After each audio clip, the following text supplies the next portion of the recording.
বর্তমান সমাজের সিংহভাগ মুসলমান, আঙ্গুলে গোনার মতো কয়েকজনের কথা বাদ দিলে বাকি সব এমন কতগুলি বদ আমলে লিপ্ত, এমন কতগুলি গুনার কাজে লিপ্ত, এমন কতগুলি হারাম কাজে লিপ্ত, যেগুলি করতে করতে করতে করতে অভ্যাসটা এমন হয়ে গেছে এখন এই গুনাহগুলিকে আর গুনাই মনে করে না, গুনাহগুলিকে গুনাই মনে করে না।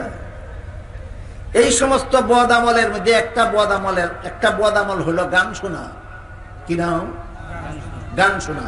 হালাল না হারাম? গান গাওয়া হারাম, গান শোনা হারাম, গানের ব্যবস্থা করা, আয়োজন করা হারাম। বলেন বর্তমান সমাজের মুসলমান গান শোনে কিনা? গুনাহ মনে করে আর গুনাই মনে করে না। 2 নম্বর বদ আমল হলো বাজনা। বাজনা হারাম, সর্বাবস্থায় বাজনা হারাম। বাজনার এমন কোন অংশ নাই যা হালাল, বাজনা সর্বাবস্থায় হারাম। বুঝে থাকলে বলুন তো বর্তমান সমাজের কোন মুসলমান বাজনা শোনে কিনা? আসলে একটা কাহিনী শোনাই, কি পরিমাণ মুসলমান কি পরিমাণ বাজনা শুনে, কোথায় গিয়া শুনে, বোঝার জন্য আপনাদেরকে একটা কাহিনী শোনাই। এই যে মোবাইল সেট যেই লোকে প্রথম আবিষ্কার করেছিল, আবিষ্কারের 1 বছর পূর্তি উপলক্ষে বৎসরান্তে একটা সেমিনার করেছিল।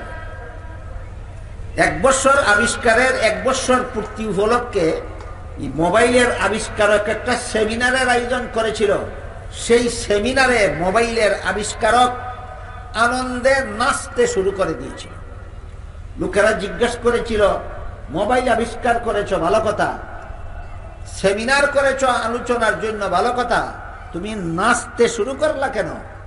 বলল, এমন একটা আনন্দে আজকে আমি আনন্দিত যে আনন্দের কারণে আমি না নেচে পারছি না। লোকেরা জিজ্ঞাসা করলো, কি আনন্দ তোমার? সে বলল, আনন্দ হলো আজ পর্যন্ত দুনিয়ার কোনো বেঈমান কাফির, দুনিয়ার কোনো ইসলামের শত্রু কোনো অবস্থাতেই মুসলমানের মসজিদের ভিতরে বাজনা বাজার ব্যবস্থা করতে পারেনি। একমাত্র আমি মোবাইল আবিষ্কার করে মুসলমানের মসজিদের ভিতরে বাজনা বাজার ব্যবস্থা চালু করে দিলাম।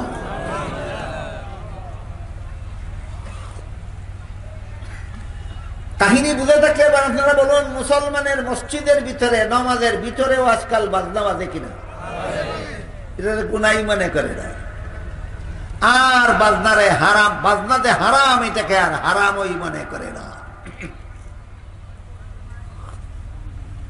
বিভিন্ন কোম্পানির মোবাইল সেটে বেশ কতগুলি রিংটোন সিস্টেম থাকে। একটা মোবাইলের মধ্যে যদি 12টা রিংটোন সিস্টেম থাকে, এতে 10টাই থাকে বাজনা, 2টা থাকে বাজনা ছাড়া। 2টা বাজনা তো ছাড়া থাকে কেন? আপনাদেরকে হালাল উপায়ে মোবাইল ব্যবহার শিক্ষা দেওয়ার জন্য নয়।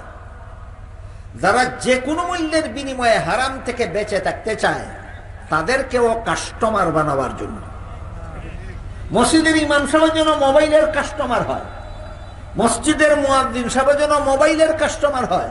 তুমি যদি বাজনা না বাজাও তাহলে বাজনা ছাড়াও রিংটোন সিস্টেম আছে, তবুও মোবাইলের কাস্টমার হও। শেখুল হাদিস সাহেব, মুফতি সাহেব, মুহাদ্দিস সাহেব, তারা যদি বাজনা বাজাতে না চায় তারাও যেন মোবাইলের কাস্টমার হয়। এদেরকে কাস্টমার বানাবার জন্য অন্তত 2টা সিস্টেম থাকে বাজনা ছাড়া। আমরা সবাই ইচ্ছা করলে যে কোনো মোবাইল সেটের মধ্যে যে রিংটোন সিস্টেমটা বাজনা ছাড়া, সেটা যদি সেটিং করে রাখি তাইলে সারা দিন ভর শত শতবার বাজনা বাজাবার হারাম থেকে বাঁচতে পারি। কখন বাঁচার চেষ্টা করে? আমার মনে হয় একজনও না। মসজিদের বাইরে বাজনা বাজানো হারাম, মসজিদের ভিতরে বাজনা বাজানো ডাবল হারাম, মসজিদের নামাজে দাঁড়িয়ে বাজনা বাজানো রিডাবল হারাম। প্রতিদিন মসজিদে যাই সওয়াব কামাবার জন্য, মোবাইল পকেটে, মোবাইল এটা অফও করি না, সাইলেন্টও করি না, অন থাকে আমার পকেটের মোবাইল।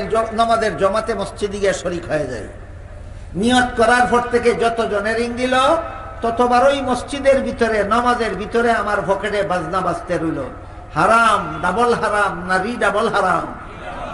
ডাবল হারামের গুনাহ কামাই করে মসজিদ থেকে বাড়িতে আসলো, আর মনে মনে বড় আত্মতৃপ্তি বোধ করে নামাজটা জামাতের সাথে করে আসছে।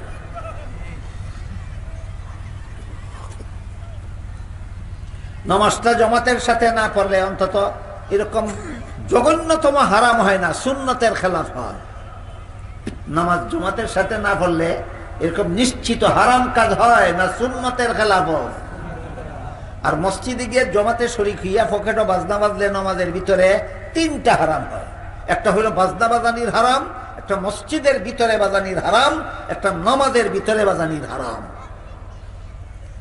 এইভাবে যে দুনিয়ার মুসলমানেরা হারামকে হারামই মনে করে না, এদেরকে আল্লাহ এই দুনিয়ার পুরস্কারগুলি, মরণকালীন পুরস্কারগুলি দিবেন বলে ওয়াদা করেছেন।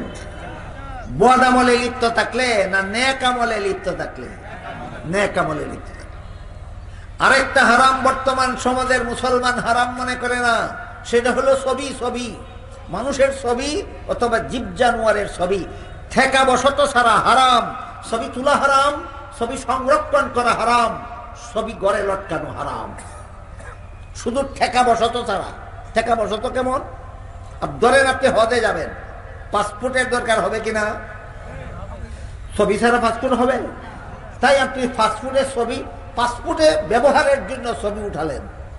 এটা কি বিলাসিতার ছবি না ঠেকা বসত? শুধু এইরকম ঠেকা বসত ছবি হারাম নয়, আর এছাড়া যত রকমের বিলাসিতার ছবি আছে সবগুলি ছবি হারাম। গড়ে ছবি লটকানোর হারাম বর্তমান সমাজের কজন মুসলমান না করে? কজন মুসলমানের ঘরে হারাম ছবি লটকানো নাই? এই হারাম ছবি লটকানোর ব্যাপারে একটা হাদিস শোনাই আপনাদের। একবার রাসূল করিম সাল্লাল্লাহু আলাইহি ওয়াসাল্লাম বাজার থেকে ময়ূরের ছবি ছাপা একটি চাদর কিনলেন। বিভিন্ন চাদর, বিশেষ করে আজকাল আমাদের সমাজে লেডিস চাদর যারা বানায়, বিভিন্ন রকমের প্রিন্টিং করে চাদর বানায়। ছোট ছোট ময়ূরের ছবি ছাপে প্রিন্টেড একটা চাদর বানাইলো কোম্পানি। এমন একটা চাদর, ময়ূরের ছবি ছাপা চাদর রাসূল বাজার থেকে কিনে আনলেন, ঘরে ঘরে লটকাইয়া রাখলেন। পরের দিন জিবরিল ফেরেশতা ওহী নিয়ে আসলেন। অন্য দিন নবীর কাছে ঘরের ভিতরে প্রবেশ করেন, এই দিন জিবরিল ঘরের বাইরে দাঁড়িয়ে রইলেন। রাসূল জিজ্ঞেস করেন, ও জিবরিল, যতদিন ওহী নিয়ে আসো আমার কাছে ঘরের ভিতরে আসো, আজকে বাইরে দাঁড়িয়ে রইলা কেন? জিবরিল বলেন, ওগো আল্লাহর রাসূল, আজকে যে ওহী নিয়ে এসেছি, ওহী মানে আল্লাহর বাণী, জিবরিল ফেরেশতা নবীর কাছে নিয়ে আসেন, এটার নাম ওই ওহী। আজকে আল্লাহর যে বাণী নিয়ে আমি আপনার কাছে এসেছি, সেই বাণী আমাকে আপনার ঘরে ঢুকতে দেয় না। নবী জিজ্ঞেস করলেন, আজকে কি বাণী নিয়ে এসেছ, কি ওহী নিয়ে এসেছ? জিবরিল বলেন, আজকে ওহী দিয়ে পাঠিয়েছেন আজকের থেকে কিয়ামত পর্যন্ত কোন মানুষের ঘরে কোন মানুষের ছবি লটকানো হারাম, কোন জীবজন্তুর ছবি লটকানো হারাম। যার ঘরে মানুষের ছবি লটকানো থাকবে, যার ঘরে জীবজন্তুর ছবি লটকানো থাকবে, তার ঘরে আমি জিবরিল এবং আমার অধীনস্থ কোন রহমতের ফেরেশতা কিয়ামত পর্যন্ত ঢুকবে না। আইসা দেখি আপনার ঘরে ময়ূরের ছবি লটকানো আছে। ওহী নিয়ে আসলাম, ছবি লটকানো হারাম। যার ঘরে ছবি লটকানো আছে তার ঘরে রহমতের কোন ফেরেশতা ঢুকবে না। এসে দেখি নবীর ঘরে ছবি লটকানো। এই জন্য আজকের ওহী আমাকে আপনার ঘরে ঢুকতে দেয় না। নবী জিজ্ঞেস করলেন, ও জিবরিল, ওহী লটকানো, ছবি লটকানো হারাম, ওহী নিয়ে আসছো তুমি আজকে? ময়ূরের ছবি ছাপা চাদর কিনেছিলাম আমি গতকাল। কথা বুঝতে পারতেছেন? ময়ূরের ছবি ছাপা চাদরটা রাসূল ছবি লটকানো হারাম ওহী আসার পরের দিন কিনেছিলেন। তো নবী যেদিন কিনেছিলেন সেদিন হারাম ছিল? হারাম ছিল না। আমি গতকাল কিনেছি, গতকাল পর্যন্ত ছবি লটকানো হারাম ছিল না। আজকে তুমি ওহী নিয়ে আসছো, ছবি লটকানো হারাম। গতকাল জানি চাদরটা পয়সা খরচ করে কিনলাম, আমার চাদরটা কি করব? জিবরিল ঘরের বাইরে দাঁড়িয়ে নবীকে বলেন, চাদরটা এমন ভাবে ছিঁড়ে টুকরা টুকরা করুন যেন প্রত্যেকটা ছবির কেল্লা যায় এক টুকরায় আর শরীর যায় আর এক টুকরায়। জিবরিলের কথা মতো রাসূল নিজের পয়সার কিনা চাদরটা এমন ভাবে ছিঁড়ে টুকরা টুকরা করলেন, প্রত্যেকটা ছবির কেল্লা গেল এক টুকরায় আর শরীর গেল আরেক টুকরায়। তখন জিবরিল ফেরেশতা নবীর ঘরে প্রবেশ করে বললেন, আজকের থেকে আপনার যে কোনো উম্মতের ঘরে কোনো জীবজন্তুর ছবি লটকানো থাকবে অথবা কোনো মানুষের ছবি লটকানো থাকবে, আমি জিবরিল এবং আমার অধীনস্থ ফেরেশতাদের জন্য তার ঘরে প্রবেশ করা নিষেধ, আল্লাহর নিষেধ। এবার বলুন, বর্তমান সমাজের কোনো মুসলমানের ঘরে হারাম ছবি লটকানো থাকে কিনা? হারাম ছবি লটকানো থাকলে রহমতের ফেরেশতা ঢুকেন না ঢুকা নিষেধ? তো আপনি যে হারাম ছবি ঘরে লটকে রাখলেন, আপনার মরণকালে তো আল্লাহ রহমতের ফেরেশতা পাঠাবেন কিসের জন্য? ঈমান নিয়ে মরণের কাজে সাহায্য করার জন্য। আপনি তো ফেরেশতাদের ঢুকা বন্ধ করে রাখলেন, মরণকালে আপনাকে ঈমান নিয়ে মরণের কাজে সাহায্য করবো শয়তানে নাকি? বুঝেন নাই কথাটা? আপনার ঘরে যে ছবি লটকানো আছে মানুষের, আপনার ঘরে যে জীব জানোয়ারের ছবি লটকানো আছে, আল্লাহ রসুল বলেছেন, জিবরিল ফেরেশতা বলেছেন কোন রহমতের ফেরেশতা সেই ঘরে ঢুকবে না। আর আল্লাহ বলেন, তোমার মরণকালে শয়তান ডাকাতের হাত থেকে ঈমান বাঁচাইয়া মরতে হইলে রহমতের ফেরেশতার সাহায্য লাগবে। তুমি তো রহমতের ফেরেশতা না ঢুকার ব্যবস্থা করেছ, তোমার মরণকালে ঈমান নিয়ে মরণের কাজে সাহায্য করবো কে? বিষয়টা কি আমাদের বোঝা দরকার? এই জন্য বলেছিলাম, আজকাল অনেক গুনাহ এমন আছে যে গুনাহ যে করতে করতে করতে করতে অবস্থায় এমন খারাপ হয়েছে থেকে আর গুনাহই মনে করে না। এর মধ্যে একটা হইল মোবাইলের মধ্যে বাজনা রিংটন সেটিং করা হারাম। মসজিদের বাইরে বাজলে একবার কল আসলো, একবার বাজনা বাজলো, একটা হারাম গুনাহ হইল। মসজিদে গিয়া বাজনা বাজলো, দুইটা হারামের গুনাহ হইল।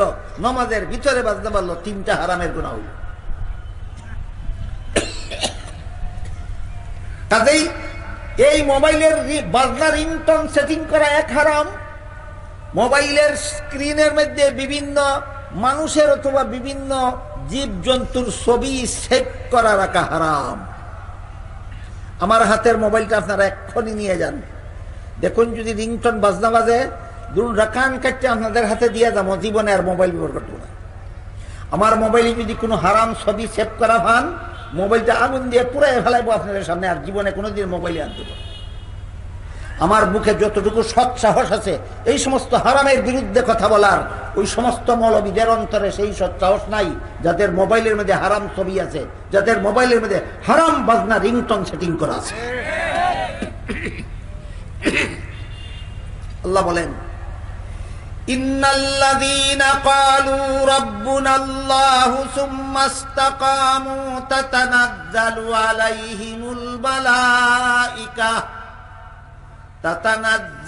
আলাইহিমুল মালাইকাতু আল্লা তাখাফু ওয়া লা তাহজানু ওয়া আবশিরু বিল জান্নাতিল্লাতী কুনতুম তুআদুন। যারা ঈমান আনবে, আমল ভালো করবে, নেক আমলের উপর মরণ পর্যন্ত অটল থাকবে, শয়তান তাকে মরণকালে বেঈমান বানাতে দেব না। আমি রহমতের ফেরেশতা পাঠিয়ে তাকে ঈমান নিয়ে মরণের কাজে সাহায্য করব। নেক আমলের মরণকালীন পুরস্কার, নেক আমলের কোনকালীন পুরস্কার? ঈমান নিয়ে মরণের ব্যবস্থা। হাসরের মাঠে নেক আমল, কবরে নেক আমলের পুরস্কার।